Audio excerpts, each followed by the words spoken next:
Welcome, friends, to this course on understanding absurdist drama. We are in week 8, the final week, and this is going to be lecture number 2. Today, we'll discuss one of the most famous playwrights of the 21st century, John Fosse. John Fosse, born on September 29, 1959, is a Norwegian author, playwright, poet, and essayist who is widely regarded as one of the most significant voices in contemporary literature. Fosse debuted as a novelist in 1983 with the novel Red Black, a story reflecting his deep interest in existential and psychological themes. Over the years, he has authored numerous novels, short stories, children's book, essays, and poetry collection. But primarily, he is a playwright. His first play, And We Will Never Be Parted, premiered in 1994, marking the beginning of a prolific career in theatre. Some of the most famous plays of John Fosse have been compiled together as plays 1, 2, 3, 4, 5, and 6. These plays are Someone is Going to Come, The Name, The Guitar Man, The Child, A Summer's Day, Dream of Autumn, Winter, Mother and Child, Sleep My Baby Sleep, Afternoon, Beautiful, Death Variations, And We'll Never Be Parted, The Sun, Widgets, Meanwhile the Lights Go Down and Everything Becomes Black, Susanna, Living Secretly, The Dead Dogs, A Red Butterfly's Wings, Warm, Telemachus, Sleep, Rambuku, Freedom, Over There, These Eyes, Girl in Yellow Raincoat, Christmas Tea Song, See. The play that we are going to discuss today is Someone is Going to Come. The play was written around 1992 and first premiered in the year 1996. The play revolves around a couple who move into a remote, dilapidated house by the sea. The man and woman, unnamed in the drama, are deeply in love and wish to isolate themselves from the outside world, seeking solace in their shared bond. However, their idyllic vision is disrupted by the constant haunting thought that someone is going to come. This vague anticipation of an intruder symbolizes their underlying insecurities, fears, and the fragility of human relationship. When the play starts, we encounter one man in his 50s and a woman in her 30s standing in a garden in front of a house which is located near a sea beach. The house is old and dilapidated. Paintwork is already peeling. This couple has left the hustle bustle of the outside world and has decided to move to this solitary, deserted house so that they can be alone together. The opening conversation of the play foregrounds the existential desire of man to be alone and together at the same time. This couple is so tired of the world that it wants to leave it. However, the problem is they cannot be alone. The world is going to intrude into the privacy of their lives. Their desire reminds us of a very famous poem by Matthew Arnold titled Dover Beach. In Dover Beach, Matthew Arnold writes, "The sea is calm tonight, the tide is full, the moon lies fair. The sea of faith was once too at the full and round earth source. Ah, love, let us be true to one another, for the world which seems to lie before us like a land of dreams, so various, so beautiful, so new, hath really neither joy, nor love, nor light, nor certitude, nor peace, nor help for pain. And we are here as on a darkling plain, swept with confused alarms of struggle and flight, where ignorant armies clash by night." Like the two lovers in the poem by Matthew Arnold, this couple, man and woman, also have the similar desire to disconnect themselves from the hustle bustle of the world. They want to be together. They don't want to be intruded by any presence of the world outside. And that's why they are here in the garden in front of a house. The play begins with the conversation of the woman.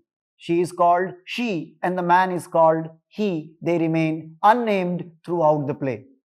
She says, soon we will be in our own house. He says, our own house. She says, a beautiful old house far away from other houses and from other people.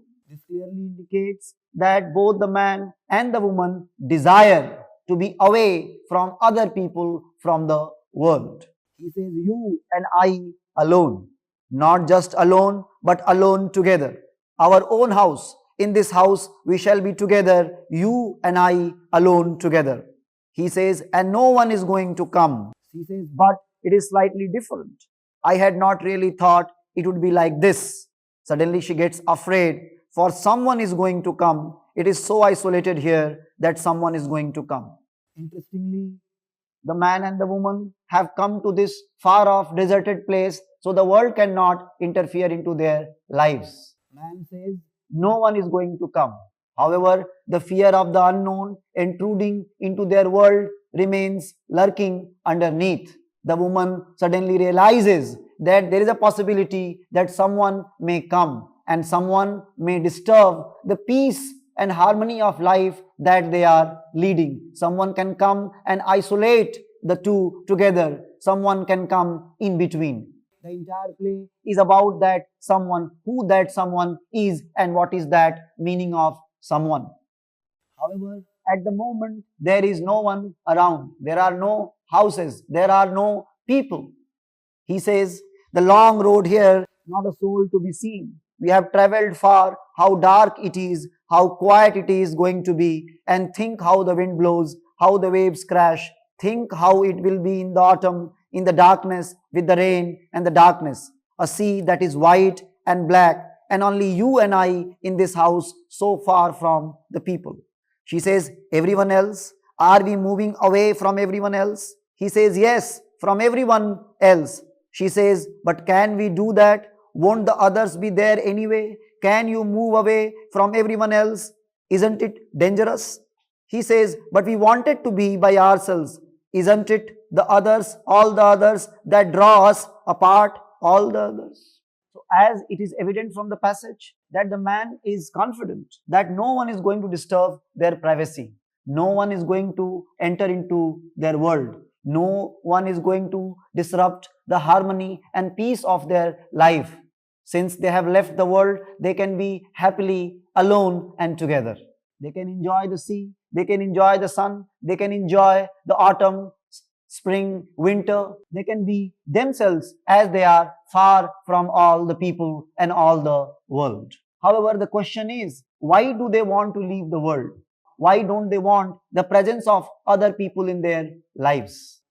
Their desire symbolizes human desire for both privacy and belonging. Human beings long to be part of the world. At the same time, they also want to be aloof from the world. Their conversation also suggests that it is almost impossible that a man can be totally isolated and disconnected from the world in which he or she is living. There will be someone somewhere who can enter at any point of time in the world of a man, like it happens in the plays of Pinter, wherein some intruder from somewhere comes and disrupts the entire harmony of the space. Similarly here, the woman is conscious that their world is also going to be disrupted by someone who is around, although invisible.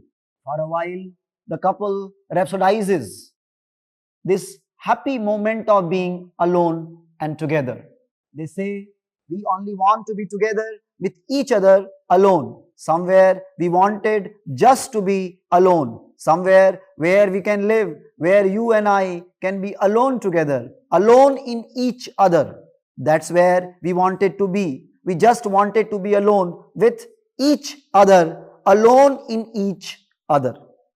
Although they desire to be alone together, but they might have unconsciously or subconsciously the desire to be alone from each other as well.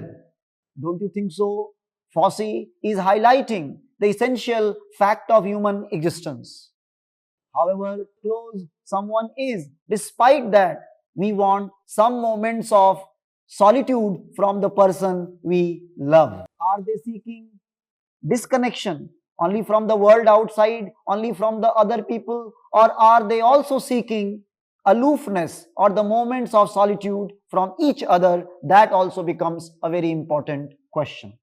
As of now, there is no one, and therefore they are enjoying the beauty of the place. They are enjoying the beauty of the world, which is depopulated and unpolluted by the presence of other people. The man says, and look how beautiful the sea is. The house is old and the sea is beautiful. We are alone and no one is going to come. No one is coming, and down there is the sea, so beautiful. Look at the waves. Look at how the waves roll themselves up against the round rocks down there on the beach, wave after wave. Then the sea out there, as far as the eye can see, there is only the sea to look at, and then some islands far away, some black islands against the blue and white sea. Space in the place of Fosse is both physical and metaphorical. In the play, the couple is by the side of an isolated house by the sea, and it mirrors the couple's emotional and psychological isolation. The play dramatizes inner turmoil of the couple. The sea is a symbol of the void and emptiness that the couple is experiencing. The couple has nothing to look at but the sea. There is a black island as well, which they can see from the shore. Is this black island death or not? That is also a point of discussion. In the play, the phrase, "we are alone together," is repeated several times, innumerable times. And there comes a moment we realize that this phrase has become absurd and meaningless. Although the repetition is always made with some kind of variation, like it happened in the play Waiting for Godot by Samuel Beckett, where Act 1 was repeated in Act 2 with minor variations. Now let us see how this phrase "alone together and no one is coming" is being constantly repeated. He says, we can be with one another. Now at last we shall be able to be with one another, alone with each other, and not be where all the others are, but rather be together, alone with each other. Now we shall be together with each other together, in each other, alone with each other. There shall not be others. Here just you and I shall be here now together. She says, but someone is going to come. I know it. I can feel that someone is coming. Someone does not want to let us be with one another. Someone is going to come. He says, no one is here. No one is going to come. She says, someone always comes. Someone comes. She comes. She comes and sits down, sits there, looks in your eyes. I know it. So if you look at the initial lines of the paragraph, you will see that the word alone together is repeated so many times till the point it becomes nonsensical, till the point it becomes absurd.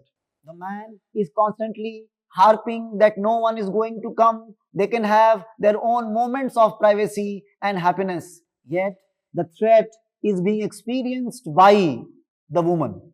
Perhaps the woman is imagining in her mind that some woman may come and snatch away the man from her. As she says, she comes and sits down, sits there, looks into your eyes. I know it. Here she may be a literal woman of whom this woman might be jealous. But there is also a possibility that she may represent death. When death comes, it looks into your eyes and it takes away the person you love. So she can also refer to death. There can be various other interpretations. However, all these interpretations suggest that human love is complicated by jealousies that human beings have. We love someone so much that we cannot let that person be loved by someone else. We love a person so much that we want to possess that person. And if there is any threat to that idea of possession, we become insecure. So clearly, we realize here that the woman at the moment is insecure. She is expressing her jealousies when she says someone is going to come, and by someone, she here means a woman. The play progresses and we realize that there is a man instead of a woman who has come. The words of the woman were prophetic. They have become true. A man has really appeared. She sees a man coming around the right hand corner of the house. The man is around 30 years old, quite a normal looking man. She looks towards him, then she looks down. She looks up again, nods towards him. The man nods at her. Then he approaches, walking from alongside the house, looking at her. She looks at him. The man comes over to her, stands before her. This stage direction is quite suggestive. Why did the woman nod to the man? Why did the man nod to the woman? Did they already know each other? And if they did not know each other, if they were strangers, how they are nodding to each other? And if they have nodded to each other, what is its meaning? Is the man the woman's lover, or is he some stranger? In fact, from now on, it is the man who is going to be insecure. It is the man who is going to imagine that this man has come to take away woman's love from the man. The man who has just come, he says, I inherited the house, my family have lived in it, but a few years ago, grandma died. She was the last to live in the house. Since that time, it has stood empty. It is a bit remote and it is so old. It was quite difficult to get the house sold, but then it was sold. I never thought I would be able to sell it. So this conversation reveals to the audience that the man is the man to whom this house belonged. Although he had not lived here, this house was inhabited by his grandmother who is no more. Why has this man come again? Why has this man come back if he was not living here? What is the purpose of his visit to this house? Is he not an intruder into the peaceful and harmonious life of the couple, he and she? Does not he want to enter into their lives so that he can disrupt and disturb the peace that they were having, idyllic happiness that they were experiencing? He becomes immediately conscious that this man had come to take away his happiness. He says, someone had to come. She says, come on, let us go into the house. He says, I don't want to live here. I don't want to be here. She says, come, let us go in. He said, did you have to look into his eyes? Like, as audience, we were confused about the nodding of the head by the man and the woman. He is also disturbed by the gaze of the woman and the man. He is disturbed by this mysterious encounter between she and the man. He immediately becomes paranoid and he decides that he must leave this place. He does not want to live there. You would remember a moment ago, he was saying that no one will come here. He wanted moments of aloneness and togetherness with the woman. But he has changed. He has been transformed. The man becomes more and more paranoid. He starts disliking the place. The peace that he had imagined he would have in this deserted house in a far off place, that peace is already gone. Although she tries to comfort him, yet he cannot be at peace.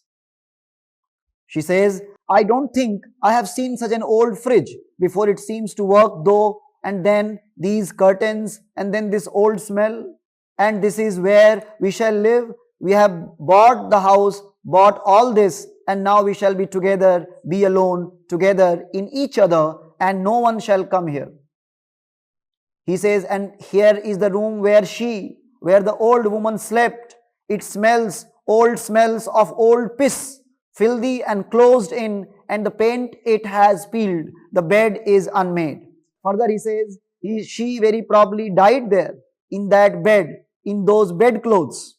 She says, do you think so? He says, you knew someone had to come, you knew it. The conversation between he and she suggests here that one cannot get rid of one's past. It suggests that human beings can run away from the world, but the problem is the world will keep recurring in their mind. Their past, which they had with the world, will keep refiguring. And if that keeps recurring, don't you think so? Human beings are bound to suffer. Man who was earlier happy is now suffering.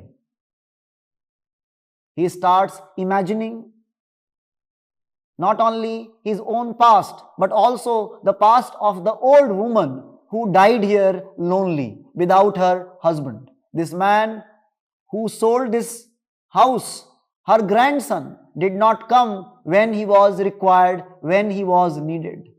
Is it so that this man has come to relieve himself of the guilt of the past, the sin that he has committed by not being with his grandmother when he was required? We cannot say anything with certainty. However, what John Fossey is suggesting, that man is an animal of memories. If we do not suffer externally, we would suffer in our mind because of our memories.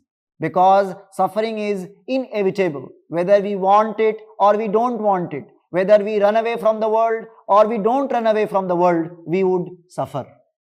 As the play progresses, we come to realize that the man who had come had not left. After a while, he comes and knocks at the door of the house. Why is he knocking? Does he want to come in? And if he wants to come in, why he wants to come in?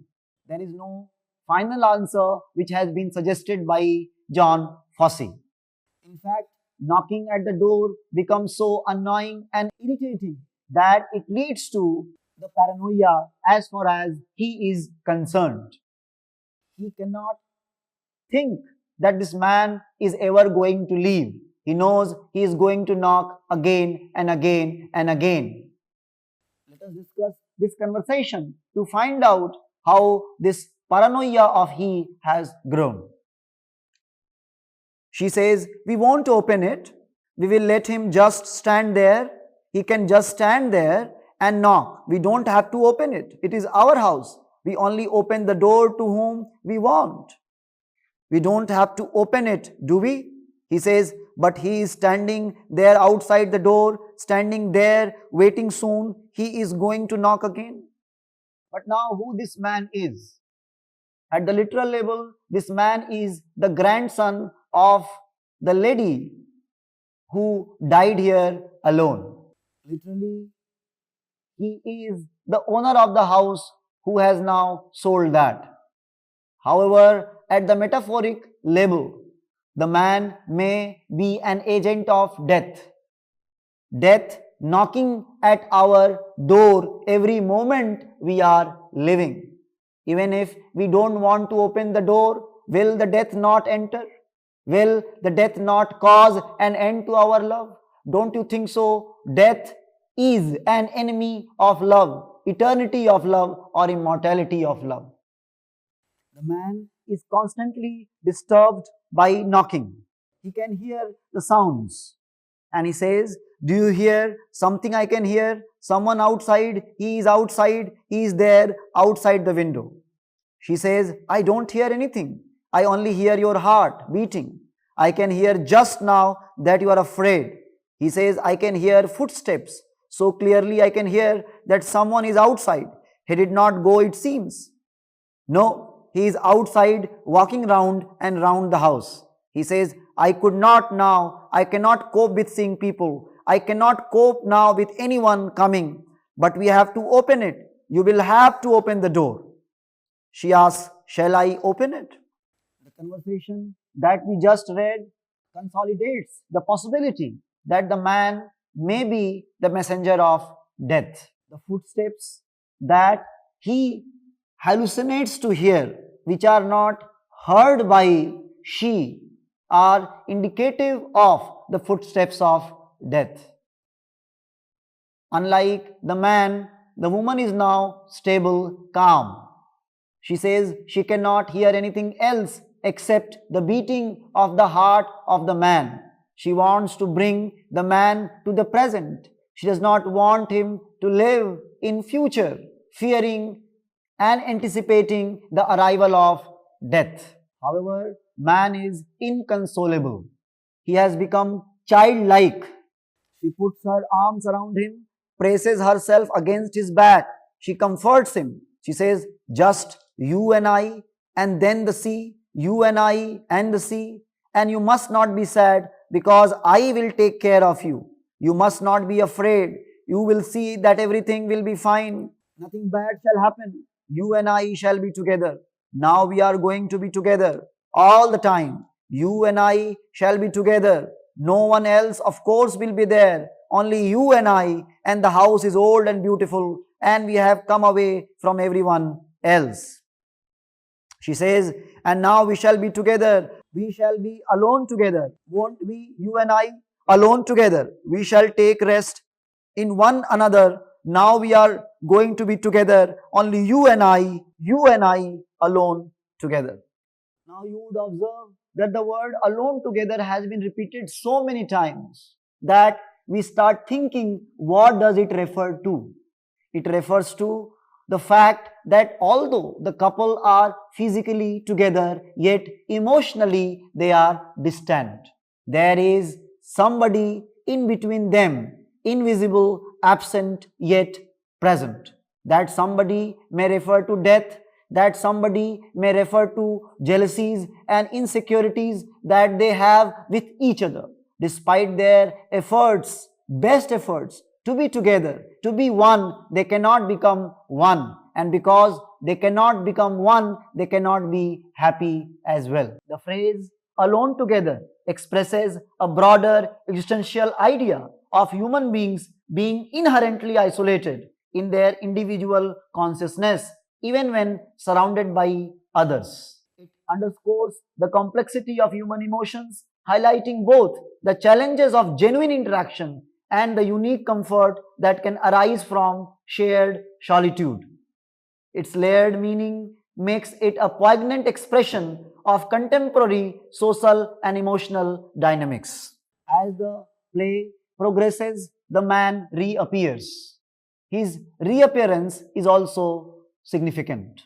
Let us examine this conversation between the woman and the man to understand its symbolic significance. She stands holding the kitchen door open for the man who stands in the doorway looking in at the kitchen. Man says, I thought I must just as well show you the house straight away just as well. You know, this house is very familiar to me. I find my own way about here. I know every nook and cranny. Yes, it was as well to sell the house with all the contents. I don't know what I would have done with it all in any case. She would not probably have liked it, my old grandma, and he laughs. But that's the way it is in this life. You accumulate things, then you die, and others have their things. From them, your things are almost worthless. That is just the way it is. Yes, here sat my grandmother every single morning. There were not many days that she was not here in this house, and nearly always she was alone, and now she is gone. Yes, she was alone in this house, grandma, for many, many years. It is a long time since my grandfather died. She must have been quite lonely, but she never complained. It must have been, for there are not exactly many people here. What have you done with your husband? She says, what have I done with my husband? So we realize that man has come to this place, come to this house with a sense of guilt.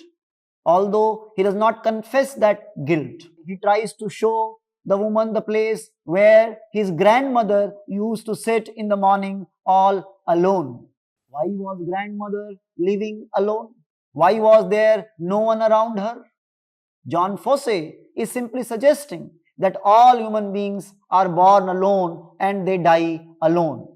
This desire for others in our lives is a futile desire. Even if we have thousands of people, millions of people around us, it makes no sense.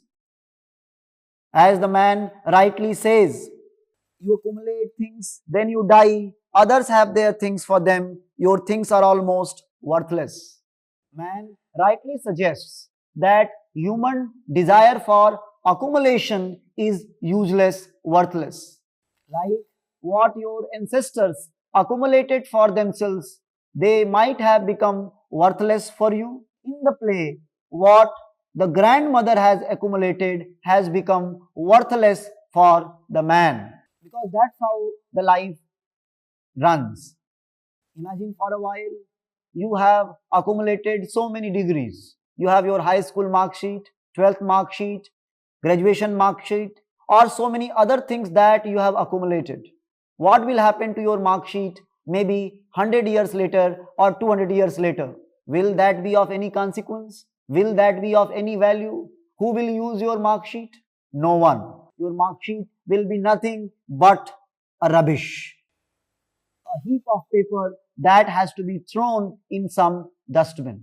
Fosse is suggesting that human life is wasted in accumulating waste. Although human beings constantly imagine that what they are accumulating is very meaningful, although they constantly think that what they are doing is meaningful, but at the deeper, profounder, essential level, all our accumulations are meaningless, futile, worthless, and absurd. The play almost comes to its end, and the man who had come passes his phone number to the woman.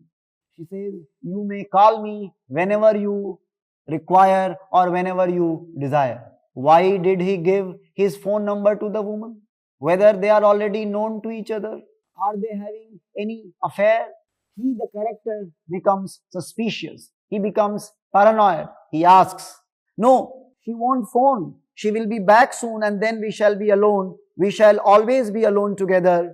Be alone in each other. Alone together, alone in each other. The paranoia of he is a central psychological and thematic element of the play. His fear that someone is going to come serves as a projection of his insecurities and a manifestation of his emotional fragility.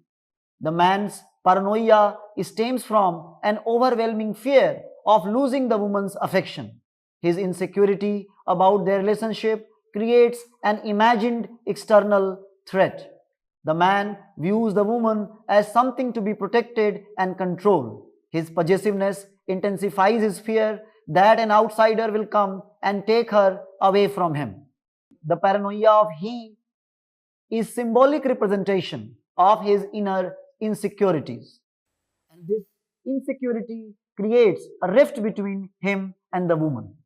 His constant fear and need for reassurance unsettle her, making her question the very foundation of their relationship. So, what is this play all about?